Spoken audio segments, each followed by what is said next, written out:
မင်္ဂလာပါခင်ဗျာကျွန်တော်ကဒီသင်ခန်းစာလေးမှာဆိုရင်တော့ Microsoft Word software အသုံးပြုတဲ့အခါမှာကြုံတွေ့ရတဲ့အခက်အခဲလေးတွေကိုကျွန်တော်ဒီသင်ခန်းစာလေးမှာဖြည့်ရှင်းပြပေးသွားမှာဖြစ်ပါတယ်ကျွန်တော်တို့ Microsoft Word နဲ့စာရေးတွေပြုလုပ်ကြတဲ့အချိန်မှာကိုအများအားအသုံးပြုနေကြပုံစံအတိုင်းမဟုတ်တော့ဘဲနဲ့အခြားပုံစံကြီးတွေကျွန်တော်တို့ပြောင်းသွားတဲ့အခါမျိုးမှာကိုယ်တိုင်ပြန်လည်ပြီးတော့မှမဖြည့်ရှင်းတတ်ဘူးဆိုရင်တော်တော်လေးကျွန်တော်တို့တိုင်ပတ်ထားကိုတွေ့ရပါတယ်ဒီရဲ့သင်ခန်းစာလေးမှာတော့ Microsoft Word သုံးတဲ့အခါမှာကြုံတွေ့ရတဲ့အခက်အခဲလေးတွေကိုဖြည့်ရှင်းပြပေးသွားမှာဖြစ်တဲ့အတွက် Microsoft Word software လေးကိုတစ်ချက်လောက်ဖွင့်လိုက်ပါမယ်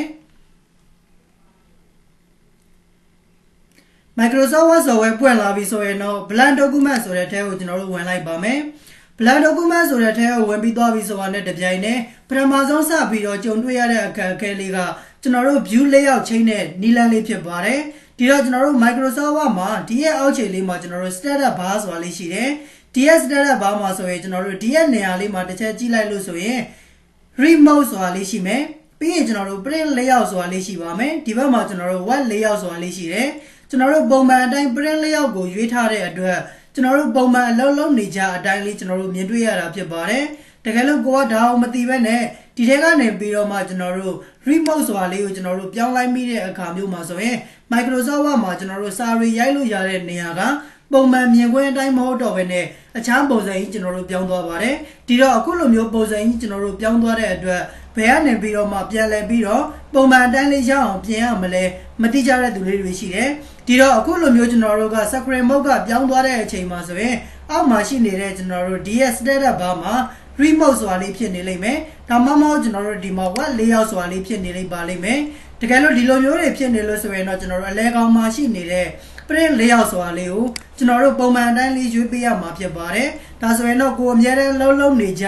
ပုံမှန်အတိုင်းလေးပြန်လဲပြီးတော့ရောက်ရှိသွားတာကိုတွေ့ရပါလိမ့်မယ်ဒါကတော့ပထမဆုံးကြုံတွေ့ရတဲ့အခက်အခဲလေးဖြစ်ပါတယ်ပြီးရင်နောက်တစ်ခုကကျွန်တော်တို့ Microsoft Word နဲ့စာစီစာရိုက်တွေပြုလုပ်တဲ့အခါမှာ Win ဖောင်းတွေသုံးတဲ့အချိန်မှာဒါတွေတာဝက်ချက်ရိုက်လို့မရတာမျိုးတွေကျွန်တော်တို့ကြုံတွေ့ရပါတယ်အခုဒီမှာကျွန်တော်တို့ဖောင်ပြောင်းတဲ့နေရာလေးမှာ Win ဖောင်းတစ်ခုခုပြောင်းလိုက်ပါမယ် W01 ဖောင်းလေးပြောင်းလိုက်ပါမယ်ဒီတော့ပြောင်းပြီးသွားပြီဆိုရင်တော့ကျွန်တော်တို့ဒီမှာဖောင်း size လေးတွေနည်းနည်းလေးကြီးလိုက်ပါမယ်ကာစာလေးချပြီးတော့မှဒီမှာဒါတွေတာဝက်ချက်ကျွန်တော်တို့ရိုက်ကြည့်လိုက်ပါမယ်အခုလောလောဆယ်တော့ကျွန်တော်တို့ဒါတွေနဲ့တာဝက်ချက်ကရိုက်လို့ရနေပါသေးတယ်ဒီတော့ကျွန်တော်တို့တကယ်လို့ကိုသုံးတဲ့အခါမှာဒါတွေတာဝက်ချက်ကရိုက်လို့မရနေလို့ရိုက်လို့ရအောင်ပြင်ချင်တယ်ဆိုရင်တော့ကျွန်တော်တို့ file နဲ့နေပြီးတော့မှ option ဆိုတဲ့ထဲကိုဝင်ပေးရမယ်ပြီးသွားပြီဆိုရင်တော့ကျွန်တော်တို့ profile ဆိုတဲ့ထဲကိုဝင်ပေးရပါမယ် profile နဲ့ကိုရောက်ပြီဆိုရင်တော့ကျွန်တော်တို့ဒီမှာရှိနေတဲ့ auto correct option ဆိုတဲ့ထဲကိုတစ်ချက်ဝင်ပေးရပါမယ်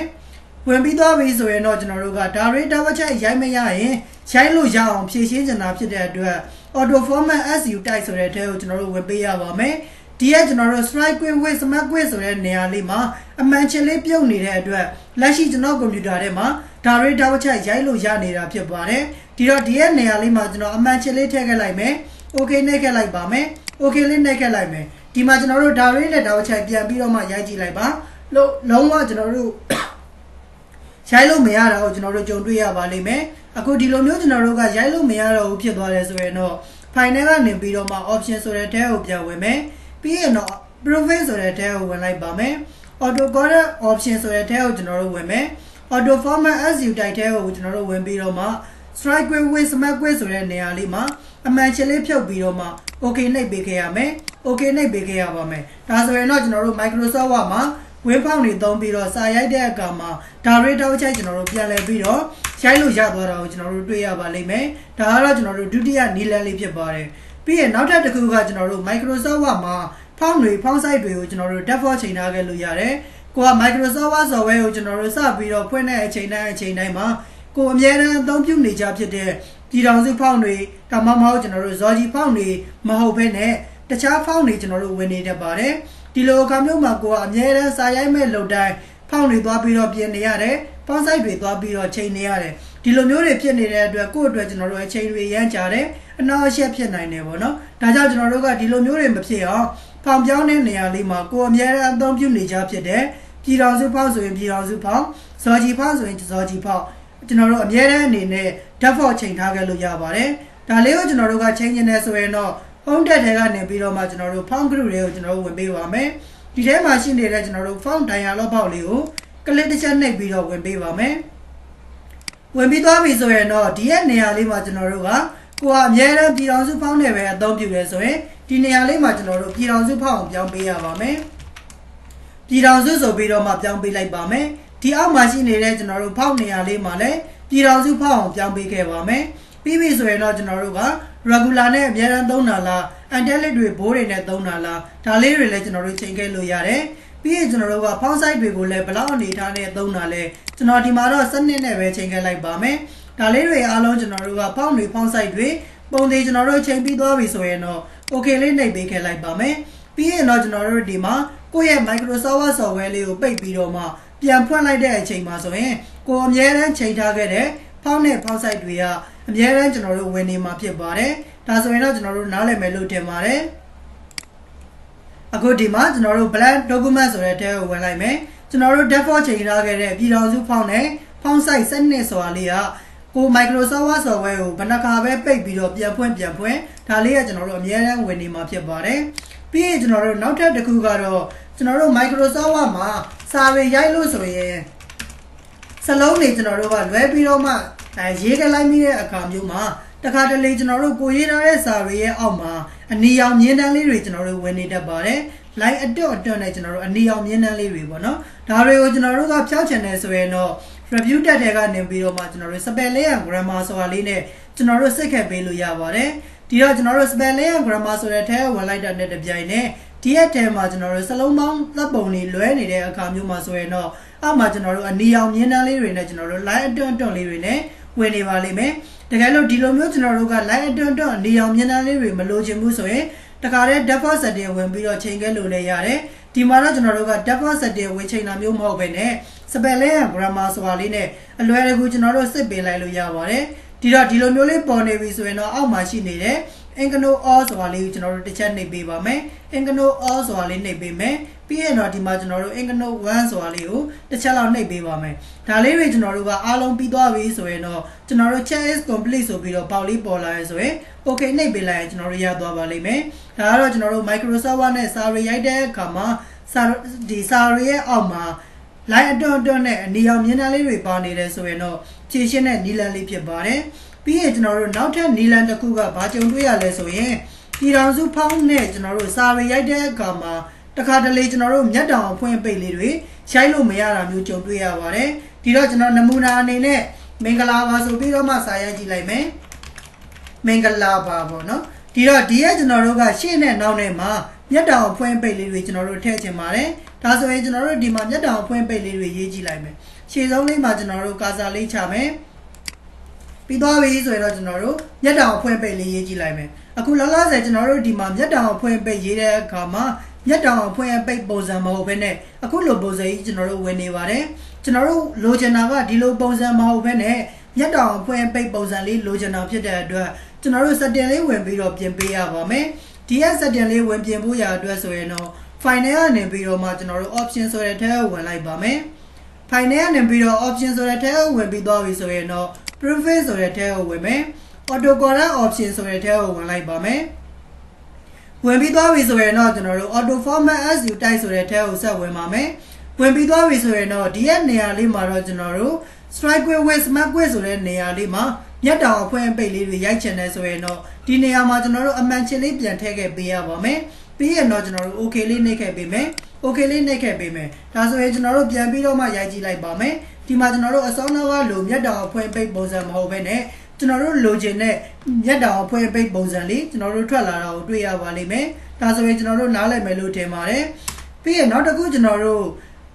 ဒီစာရီရိုက်တဲ့အခါမှာအခုဒီမှာဆိုရင်ကျွန်တော်တို့စာလေးတွေရိုက်တဲ့အချိန်မှာစာရီရဲ့ကျွန်တော်တို့ဘေးမှာအခုလိုမျို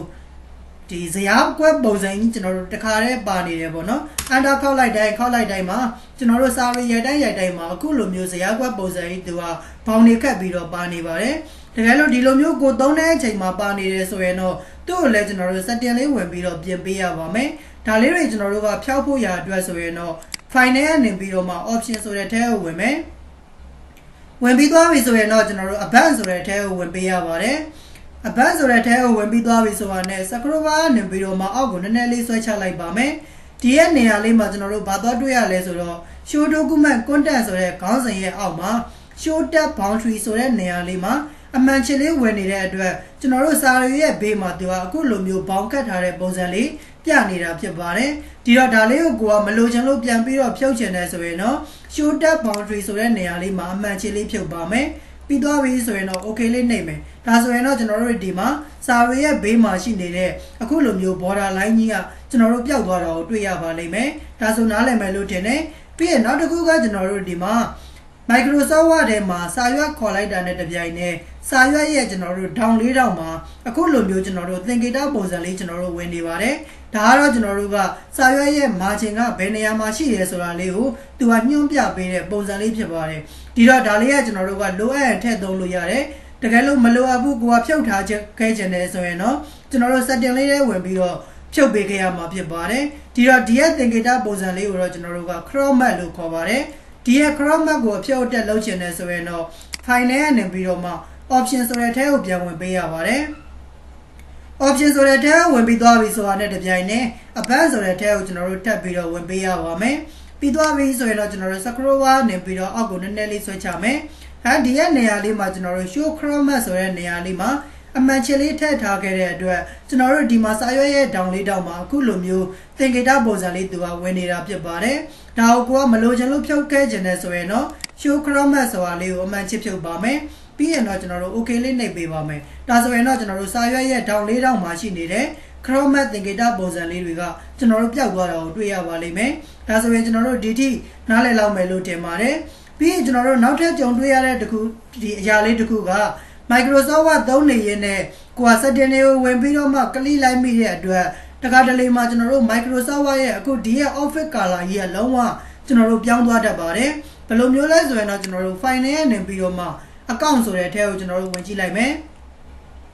file နဲ့နေပြီးတော့ account ဆိုတဲ့ထဲကိုဝင်ပြီးသွားပြီဆိုတာနဲ့ Office background ဆိုတဲ့နေရာလေးမှာကျွန်တော်တို့ဒီရဲ့ Office then ဆိုတဲ့နေရာလေးရှိတယ်အဲ့ဒီနေရာလေးမှာ use system setting ဆိုတဲ့နေရာလေးမှာကျွန်တော်တို့ decorate ကိုရွေးလိုက်ခဲ့မိတဲ့အခါမှာဆိုရင်သူကမိခိုးရောင်ပုံစံကြီးသူကပြောင်းသွားပါတယ်ဒီနေရာမှာကျွန်တော်တို့က black ကိုရွေးလိုက်ခဲ့မိတဲ့အခါမျိုးမှာဆိုရင်တော့ Microsoft Word software ရဲ့ color ကကျွန်တော်တို့သုံးနေကြအဖြူရောင်ပုံစံလေးမဟုတ်တော့ဘဲနဲ့ color အရောင်ကြီးတွေပါလုံးဝကျွန်တော်တို့ပြောင်းသွားတာမျိုးတွေတွေ့ရပါတယ်ဒီလိုမျိုးတွေပြောင်းသွားလို့ကကိုယ့်ရဲ့ကွန်ပျူတာကဘာဖြစ်သွားတာလဲကျွန်တော်တို့အခက်အခဲလေးတွေရှိတဲ့သင်တန်းသားလေးတွေလည်းတွေ့ရပါတယ်တကယ်လို့ကိုက Microsoft Word ကိုသုံးနေရင်တက်လက်နဲ့ setting တွေကိုဝင်ပြီးတော့ click လိုက်မိတဲ့အတွက်အခုလိုမျိုးကျွန်တော်တို့ Office color ကြီးပြောင်းသွားတယ်ဆိုရင်တော့ file နဲ့နေပြီးတော့မှ account ဆိုတဲ့အထဲကိုဝင်ပေးပါမယ်ပြီးပြီဆိုရင်တော့ကျွန်တော်တို့ Office then ဆိုတဲ့နေရာလေးမှာ black ဒါမှမဟုတ် dark gray ဖြစ်နေလို့ဆိုရင်တော့ use system setting ဆိုတာလေးကိုပြန်ပြီးတော့ရွေးပေးလိုက်ပါမယ်ဒါဆိုရင်တော့ကျွန်တော်တို့ပုံမှန်သုံးနေကြ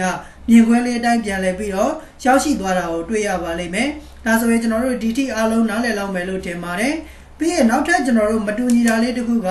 Microsoft Word မှာကျွန်တော်တို့နာမည်တွေရေးတဲ့အခါမှာຫນွယ်ຫນွယ်ဆိုပြီးတော့ကျွန်တော်တို့ရေးချင်တယ်ဆိုရင်ဒီမှာကျွန်တော်တို့ MWE ຫນွယ်လို့ရိုက်လိုက်တယ်အခုလက်ရှိတော့ကျွန်တော်တို့ကရိုက်လို့ရတယ်ဒါပေမဲ့ကျွန်တော်တို့စပယ်လေးချလိုက်တဲ့အခါမှာဆိုရင်ຫນွယ်ဆိုတဲ့စလုံးကကျွန်တော်တို့ရိုက်လို့မရတော့ဘဲနဲ့နယူးဆိုပြီးတော့မှပြောင်းသွားပါတယ်ຫນွယ်ဆိုပြီးတော့ရိုက်ကြည့်မယ်စပယ်လေးတစ်ချက်ခောက်လိုက်တာနဲ့တပြိုင်နက်နယူးဆိုပြီးတော့ကျွန်တော်တို့ပြောင်းသွားပါတယ်ဒီလိုမျိုးကျွန်တော်တို့က Microsoft Word မှာຫນွယ်ဆိုတဲ့စလုံးတွေရိုက်လို့မရတာမျိုးတွေတခြားဆက်နေတဲ့စလုံးလေးတွေရိုက်လို့မရဘူးဆိုရင်တော့ကျွန်တော်တို့ setting လေးဝင်ပြီးတော့ပြင်ပေးရပါမယ်ဒီရဲ့ setting လေးဝင်ပြီးတော့ပြင်ဖို့ရအတွက်ဆိုရင်တော့ file နဲ့နေပြီးတော့မှ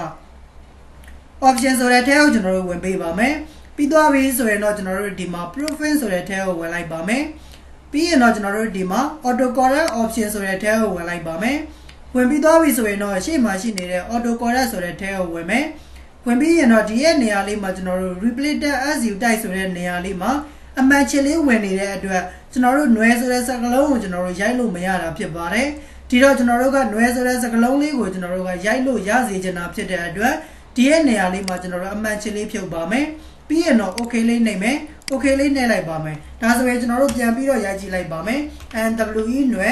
်စပယ်လေးချလိုက်မယ် NWE ຫນွယ်ကျွန်တော်တို့ရိုက်လို့ရသွားတာကိုတွေ့ရပါလိမ့်မယ်ဒါဆိုကျွန်တော်တို့အားလုံးဒီထိနားလည်လောက်မယ်လို့ထင်ပါတယ်ဒီရဲ့သင်ခန်းစာလေးကတော့ကျွန်တော်တို့ Microsoft Word software သုံးတဲ့အခါမှာကြုံတွေ့ရတဲ့အခက်အခဲလေးတွေဖြည့်ရှင်းပြပေးသွားတာဖြစ်ပါတယ် Microsoft Word နဲ့ပတ်သက်တဲ့ setting ပိုင်းလေးတွေဖြစ်ပါတယ်ဒီတော့ဒီရဲ့သင်ခန်းစာလေးကအားလုံးအတွက်ရန်သုံးဝင်မယ်လို့ထင်ပါတယ် ကိုကိုရိုင်းလက်တွေ့လိုက်ပြီးတော့မှလေ့ကျင့်ကြည့်ပေးပါအကယ်၍ကိုကိုရိုင်းအသုံးပြုတဲ့အချိန်မှာကျွန်တော်သင်ပေးတဲ့ DS setting တွေ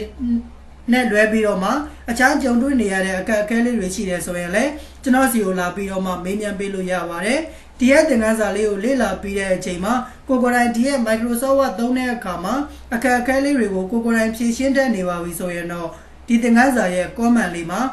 DONE done ဆိုပြီးတော့ရေးခဲ့ပေးပါဦးခင်ဗျာဒါမှကျွန်တော်သင်ပေးတဲ့သင်ခန်းစာတွေကိုဘယ်သူတွေကတော့အမှန်တကယ်လိုက်ပြီးတော့လေ့လာနေပါတယ်လေ့ကျင့်နေပါတယ်ဆိုတာလေးတွေကိုကျွန်တော်ကိုယ်တိုင်လည်းသိရအောင်လို့ပါအခုဒါဆိုရင်တော့ကျွန်တော်ဒီသင်ခန်းစာလေးကိုဒီမှာပဲရှင်းထားလိုက်ပါမယ်အားလုံးအဆင်ပြေကြပါစေခင်ဗျာ